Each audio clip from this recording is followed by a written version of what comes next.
नमस्कार, मैं दीपक सिंह सरोची। अग्निपथ स्कीम के खिलाफ आक्रोश बढ़ता जा रहा है। शुक्रवार को एक बार फिर कई जगहों से रेलगाड़ियों में आग लगाने की घटना सामने आई है। सड़कों पर बसें फूंकी जा रही हैं। रास्ते में सफर कर रहे कई बुजुर्गों के लिए खुद को सुरक्षित बचाने तक की चुनौती खड़ी हो गई है। स्कूल से वापस आ रही बसों के अंदर फंसे बच्चे खौफ में हैं। शहर शहर नगर नगर आक्रोशित युवाओं का प्रदर्शन चल रहा है। कहीं पर भीड़ उग्र है, कहीं शांत है, लेकिन छात्रों के मन बेहद अशांत हैं। उन्हें अपनी जिंदगी और भविष्य जलते हुए दिख रहे हैं। सरकार के कई मंत्री बयान दे रहे हैं, लेकिन छात्र पुराने तरीके से सेना में बहाल किए जाने की मांग कर रहे हैं।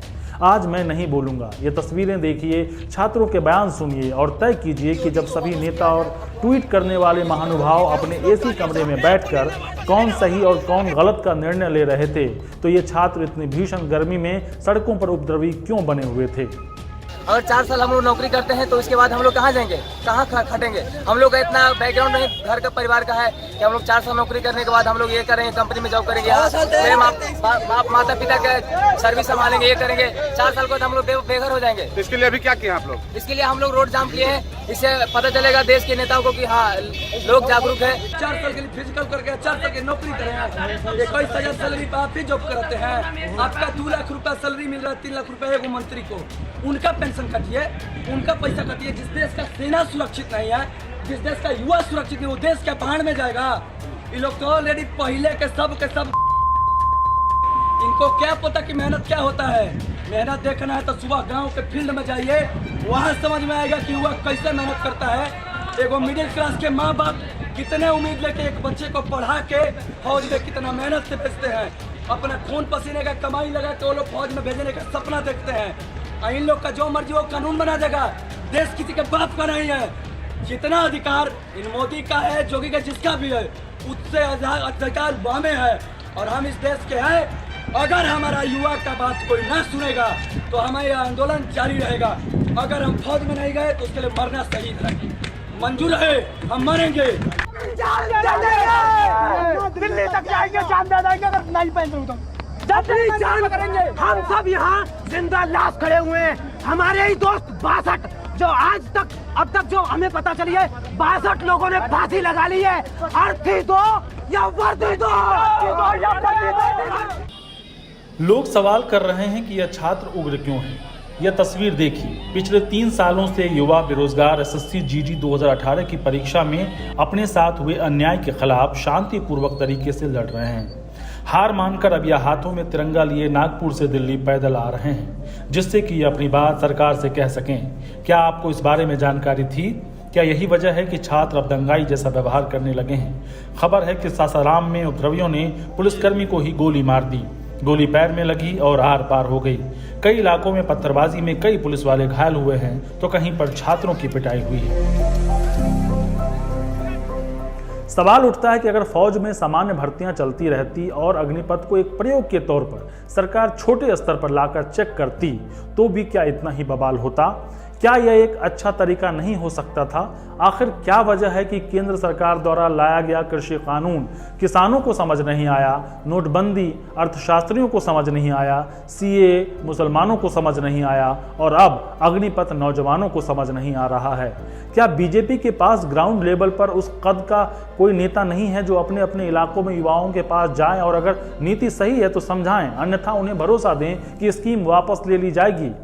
क्या वजह है कि कई मंत्रियों के बयान जारी करने के बावजूद छात्रों को सरकार की स्कीम ही समझ नहीं आ रही? सरकार के खर्चे पर इतनी बड़ी ट्रेनिंग तनख्वाह के साथ किसी व्यक्ति को मिले, ये पहला प्रयत्न 75 साल में है।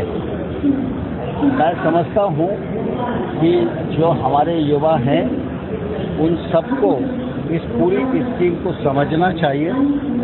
आर्मी के रास्ते कहीं भी बंद नहीं हुए हैं। ये जबरन कुछ लोगों के द्वारा भ्रम फैलाने की कोशिश की जा रही है। हर आदमी को इस बात का गर्व होना चाहिए कि मैं अग्निवीर बनकर आर्मी में काम करना चाहता हूं तो आर्मी में जा सकता हूं। वहीं आंदोलन और हिंसक प्रदर्शन के बीच वायुसेना ने ऐलान कर दिया है कि अग्निवीर स्कीम के तहत 24 जून से भर्ती प्रक्रिया शुरू हो जाएगी। तो क्या सरकार झुकने के मूड में नहीं है, या फिर उन्हें भरोसा है कि बेरोजगार छात्र जो कई सालों से रोजगार के लिए भूखे हैं वो भर्ती प्रक्रिया का नाम सुनकर वापस लौट जाएंगे? केंद्रीय मंत्री गिरिराज सिंह राजनीति में इस कदर डूबे हैं कि उन्हें छात्रों का उग्र प्रदर्शन भी आरजेडी का षड्यंत्र नजर आ रहा है। एक बार उनका बयान सुन लीजिए। टू जॉब को, और मैं राज्य सरकारों से आग्रह करूंगा कि जिनके राज्यों में चाहे बिहार हो चाहे दंगे हुए हैं, चिन्हित किया जाए कि उसमें गैर विद्यार्थी कितने लोग हैं।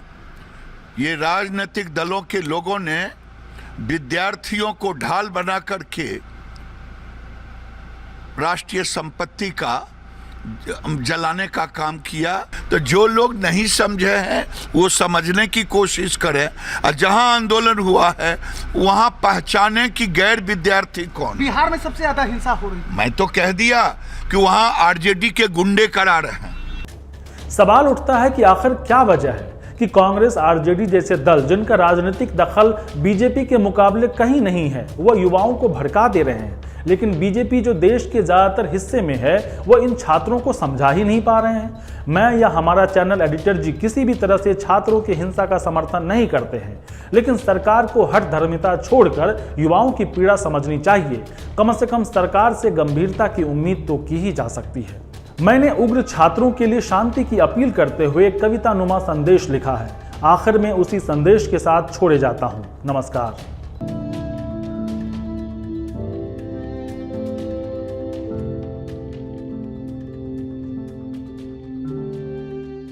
हाथों में तिरंगा, दिल में भविष्य डूबने का तूफान। उग्र छात्रों के सामने हैं दो इम्तिहान। भविष्य बचाना है अपना, लेकिन संपत्ति भी तो अपनी है। लड़ाई है ये आपकी, लेकिन देश भी तो आपका है। सरकारों का क्या है, आप बटन दबाओगे तो झोली उठाकर निकल लेंगे। आप, हम और हमारी संपत्ति बची रही तो मिलकर लड़ाई लड़ लेंगे। विरोध सरकार से है, लड़ाई सरकार से है, इसलिए तरीका भी उनका अपनाइए। नहीं कुछ है बिगड़ा, जल्दी संभल जाइए। हाथों में लेकर तिरंगा घर अपना ही कैसे जलाओगे? दिन भर जहां भी रहो, शाम को वापस तो आओगे। जिन हाथों से लगाई है आग, भविष्य भी तो बना सकते हो। तरीके हैं और कई, बात अपनी तब भी पहुंचा सकते हो।